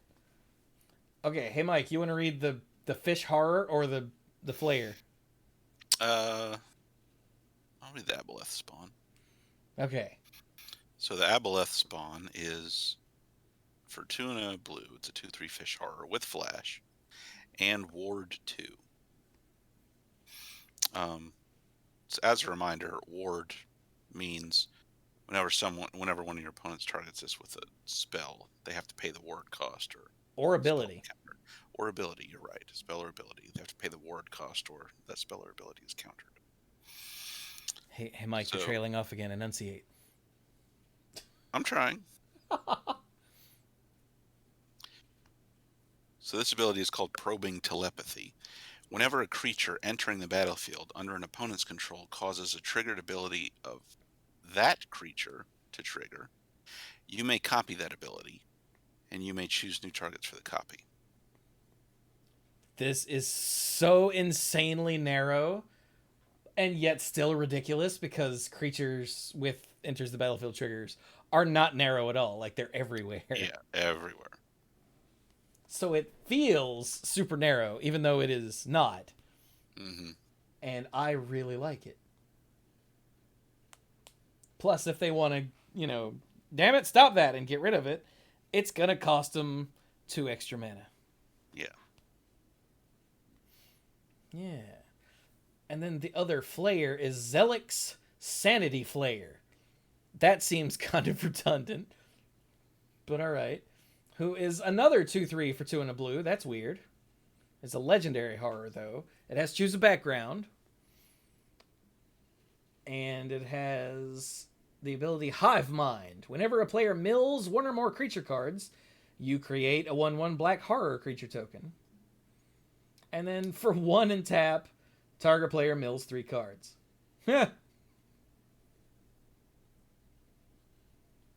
That's pretty funny. Yeah. Guessing the fish horror is in the same deck as Endless Evil. I mean, probably. Damn it, what was that called? Aboleth Spawn? Yeah. What the hell's Endless Evil? Endless Evil is below the Aboleth Spawn. It's another one of the new cards. Oh, is it a new card? Then yeah, it's right. Oh, it's right there. Yeah. So they're both in the same deck. What's Endless Evil? Enchant creature you control for 2 and a blue. Enchant creature you control. It's an aura.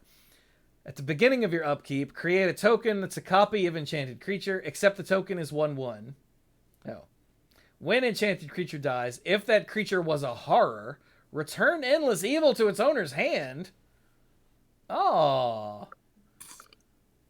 That evil is endless. Oh, I get it. Pretty cool.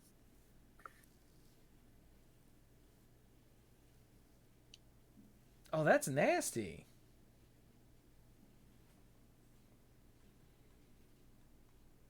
Buh. All right. Well, you wanna stop? We should probably stop. Yeah, it's time. Oh, look. They're okay, one more card. Burakos, party leader in black. For 3 and a black is an orc, a legendary orc. That's a 2/4. And you're like, oh, an orc with no job.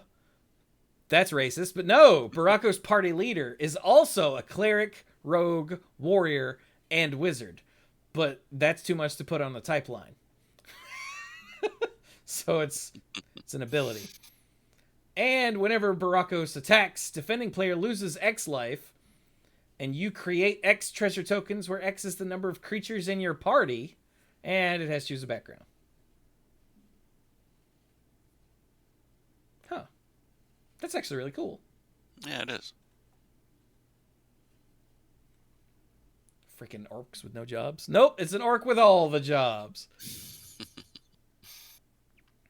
But all right, yeah, we'll stop there. So that was a few cards from the set proper, but I get the feeling we covered at least most of the really cool ones, and a bunch of cards from the precons, which this is the first time in an extremely long time we've looked at any of the Commander precons.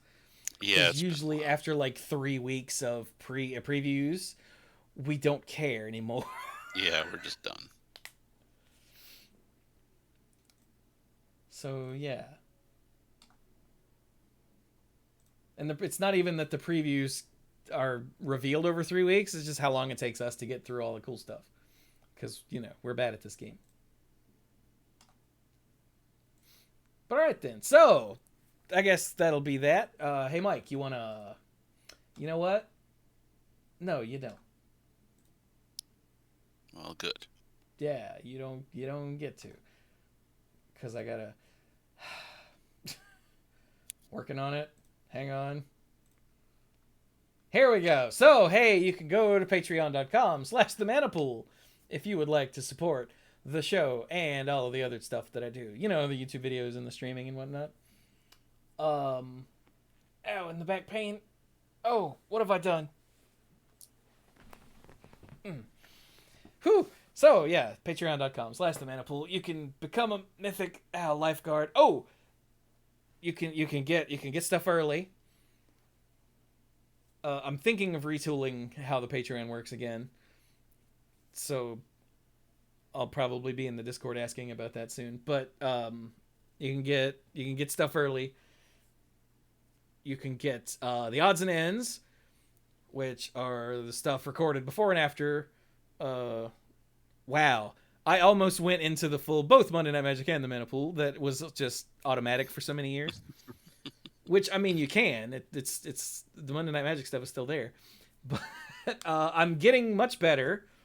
I'm posting the odds and ends for current shows, usually within a week of the show going up. And I'm steadily working through getting the backlog posted. So, yay. Like, I've got 7 or 8, I think, that are ready to be listened through. I just have to listen through them and take notes and delete, things that don't need to be there, personal information and whatnot. And yeah. And you can get the Mythic Lifeguard sponsorship shout out like this. Thank you to Al, Kim Ho, Scuzzo, John Parker, Jake Jansen, Beardy Man, Sexy Beardy Man, Team ULSRU, PJ McMullen, Violet Moon, The Beast Father, Aaron Goodwine, Jason Kaus, Andrew Hunt, Cody Buckowing, Casey. What? Cody Buckowing, Casey, there we go. Gothic Man, Pinball Witch, Jason Doan, Mr. Dr. Lewis, Connor Kennedy, and ALK Alters. And hey, look, Random K-Ho just resubbed on Twitch for 30 months. Yay! Thank you. But, yeah. That's the Mythic Lifeguards. That was one of them. Person that subbed while that was going on. I just read off his name. I was gonna say something else and I completely forgot what it was. But yeah, that's that. So thank you to all of our lifeguards at every tier, all of you that are listening to this later, all of you joining us live, just all of you. So now, Mike. Yes. Final thoughts? Um, I Well, I noticed choked to that. Huh? So while I choke to death? Yeah. I noticed something. I noticed a neat little thing. There's a couple of horrors in black where the art has them reconcepted as illithid, like reconcepted as mind flayers. But I think it's pretty neat. So, Guilt Feeder and Sewer Nemesis have new art, and they're done up as illithids. So is Illithid the proper name for the Mind Flayer Yes. Mhm. race? Yes, it is. Huh, interesting. And yeah, just to show off what he's talking about, here is the Sewer Nemesis. Very clearly a flayer. That's probably not PC to actually call them that. And the Guild Feeder, which I think is creepier this way, like way worse. Cause look at this look at how guilty this guy looks. Yeah. And the Guild Feeder's like, yes. Yeah, and the art is really cool, which I'm glad about because I really love both of these cards. Guilt Feeder and Sewer Nemesis are awesome. I don't even remember Sewer Nemesis. Sewer Nemesis Oh is cool. yeah, okay. That is pretty cool. What's that from? It was originally from another Commander set, I think. But it had to be one of the old ones because I recognize it. Oh yeah, it was one of the old ones. I'm just trying to remember if it was borrowed from an expansion set or if it was only from a Commander set. I think it was only from a Commander set. I think it was one of the cards in the Mimeoplasms. I was gonna say, yeah, this is one of the originals because I recognize this art immediately. Mm-hmm. Wow, look at that, Magic the Gathering Commander, the OGs. Buh. Okay, anyway.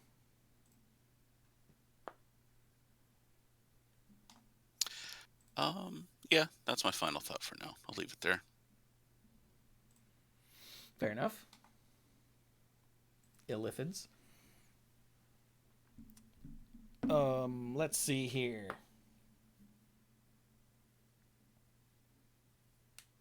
Weirdly enough, I don't, like Brian said earlier, like we're living in, what did he say, strange times?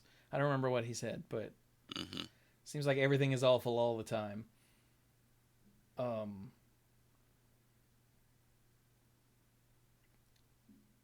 All of our hearts go out to any of the victims of the many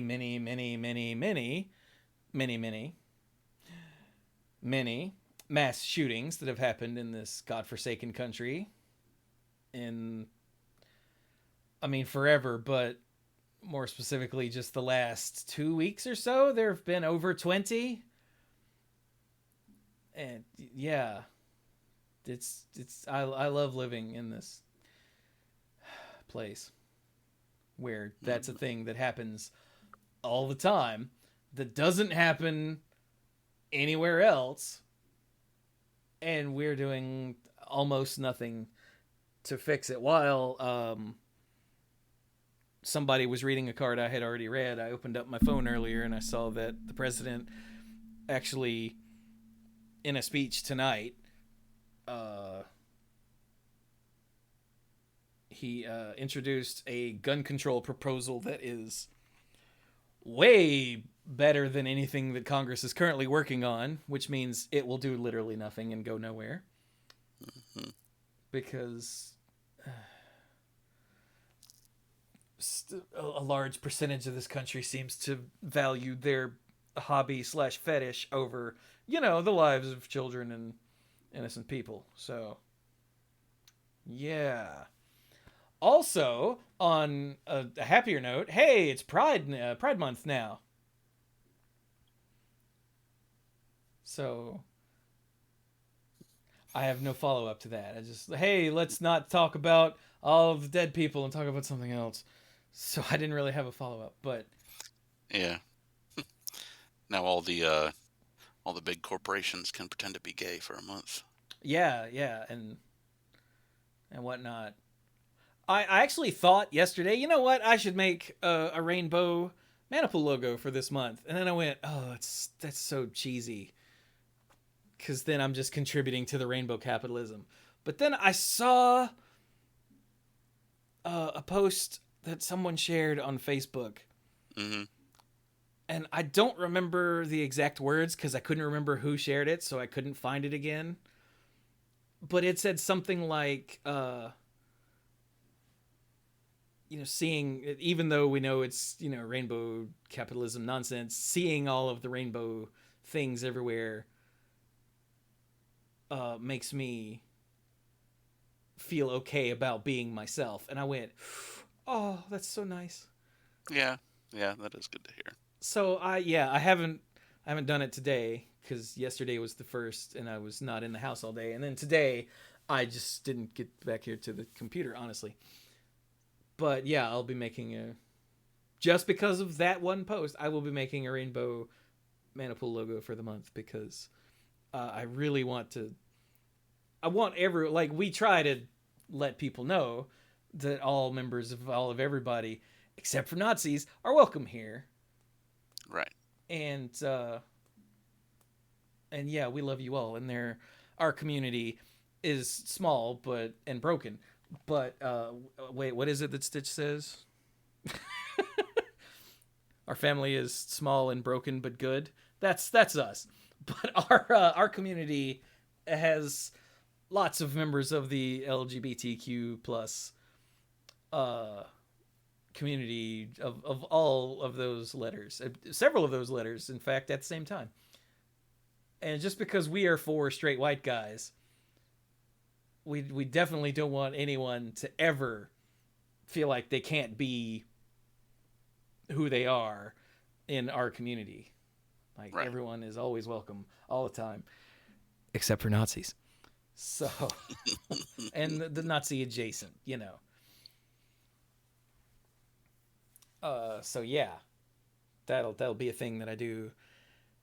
If I don't do it tonight, as soon as we're done recording, I'll do it when I get up in the morning and post it all over whatever social media accounts we have.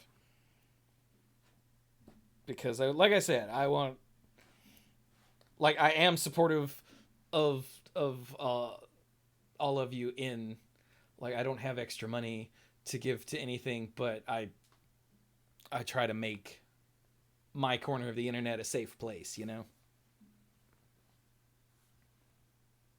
And I guess this is a good month to outwardly advertise that, I guess. This is why I should write these speeches ahead of time. Maybe. But anyway. Never forget, Pride started with a riot. That has nothing to do with the stuff I said before. That's the whole new subject.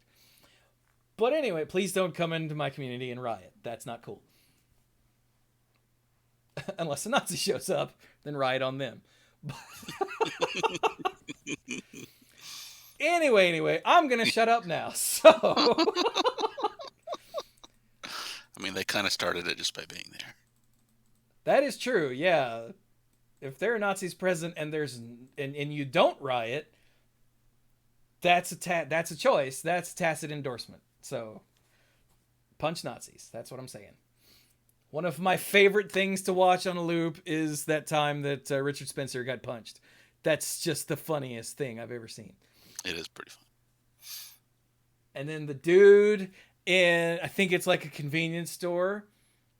I think he was a Nazi. He might have just been a jackass, but the dude takes the can of whatever kind of tea and cold cocks him upside the head. Yeah, God, that was funny that guy was too. Just a jackass. Yeah. Yeah, I think that was just a racist, but that's Nazi adjacent. But anyway. So yes, if you're still here listening at the end of all that nonsense, then somewhere, not those of you that are here live, but those of you that are listening to this later, either on YouTube or in the podcast feed, then poke me on Twitter or in the Discord or something, and say something like, "Who in here wants to start a riot?" Because that's one of the songs from the Into the Spider-Verse soundtrack, and I love it. I think that's how it goes. I actually haven't listened to the soundtrack in a while. Hey, I know what I'm doing tomorrow. But all right, so we're going to stop. This has been episode 651 of the Mana Pool. Yeah, sorry to get all heavy and then confused. But yay pride, punch Nazis, trans rights, women's rights, bodily autonomy, you know, all that stuff. I hate it here. So, if anyone lives not in the US, can I come and stay with you forever? I'm gonna go now, though. Thank you all so very much for joining us, and yeah, maybe punch Nazis. Okay, bye.